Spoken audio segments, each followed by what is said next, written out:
Price Lord. விசேஷமாய் இந்த காலை வேளையில தேவனுடைய ரேமாவுடைய வார்த்தை இந்த காலையில ஒரு நிமிஷம் அது கொஞ்சம் கேளுங்களேன். பாருங்க, சங்கீதத்துல இந்த வார்த்தையை தாவீது எவ்வளவு உணர்ந்து தன் வாழ்க்கையில எழுதியிருக்காரு பாருங்க. நான் ரொம்ப ஆச்சரியம் யோசித்து பார்க்கும்போது ஆச்சரியமா இருந்தது. சங்கீதம் 7ஆம் அதிகாரத்துல 1ஆம் வசனம் பாரு. கர்த்தாவே உம்மையே நம்பியிருக்கிறேன், நான் ஒருபோதும் வெட்கமடியாதபடி செய்யும். தாவீது சொல்றாரு, நான் ஒருபோதும் வெட்கமடியாத நான் செய்யுங்க, எனக்கு உண்மை நம்பியிருக்கிறேன், உண்மை தவிர எனக்கு வேற வழி இல்லை, நீங்க தான் எனக்கு அப்படி சொல்ற அந்த வாழ்க்கையில அவரை கர்த்தரே நம்பியிருக்கிற தாவீதோட வாழ்க்கை. ஏன்னா தாவீது வாழ்க்கையில அநேக உபத்திரங்கள், அவமானங்கள். அதனாலதான் தாவீது சொல்ற, ஆண்டவரே வெட்கமடியாத செய்யுங்க.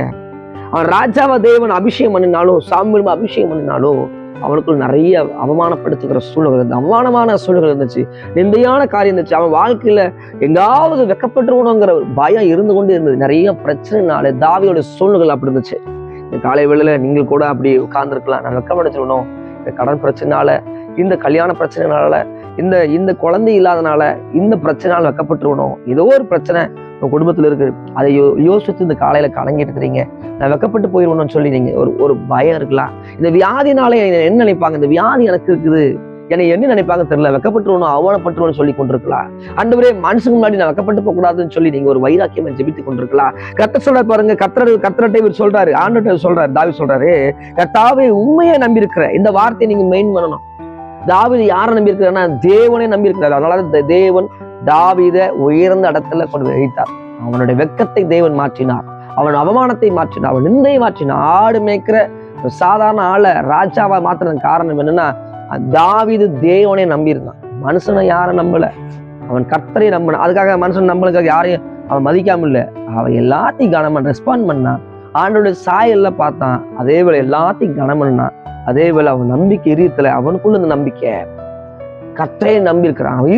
அவன் இருதயம் எல்லாம் அவரவே நம்பி இருக்கிறான். இன்னைக்கு நிறைய இடத்துல நான் அவரே நம்பி இருக்கிறேன் நம்ம யார்கிட்ட சொல்லுவோம், மனுஷோட சொல்லுவோம். நம்ம யார்கிட்ட சொல்லணும்னா ஆண்டோட சொல்லணும்.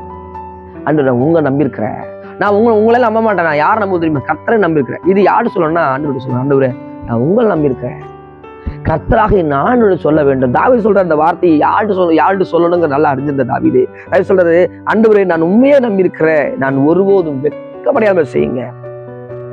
இது ஏன் அந்த வெட்கமடையாம சொல்ற, உண்மையை நம்பி இருக்கிற ஆண்டவரே. ஏன்னா அவரை சொன்ன போது அவர் வெட்கமடையாம செய்வார். நீங்க மனுஷன் சொல்லும் போது வெட்கமடைச்சிருவீங்க. இதை பண்ண போறேன், இதை செய்ய போறேன், அதை பண்ண போறேன்னு சொல்லி நான் வெட்கமடைச்சிருவீங்க, அவமானப்பட்டு போயிருப்பீங்க.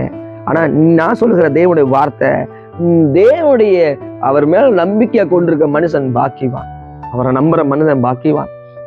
2ஆம் வசனத்தை பாருங்க, உங்களுடைய நீதியின் நிமித்தம் எனக்கு விடுவியும். அவர் நீதி நிமித்தம். 2வது பாருங்க சொல்ற, என்னை காத்தலும்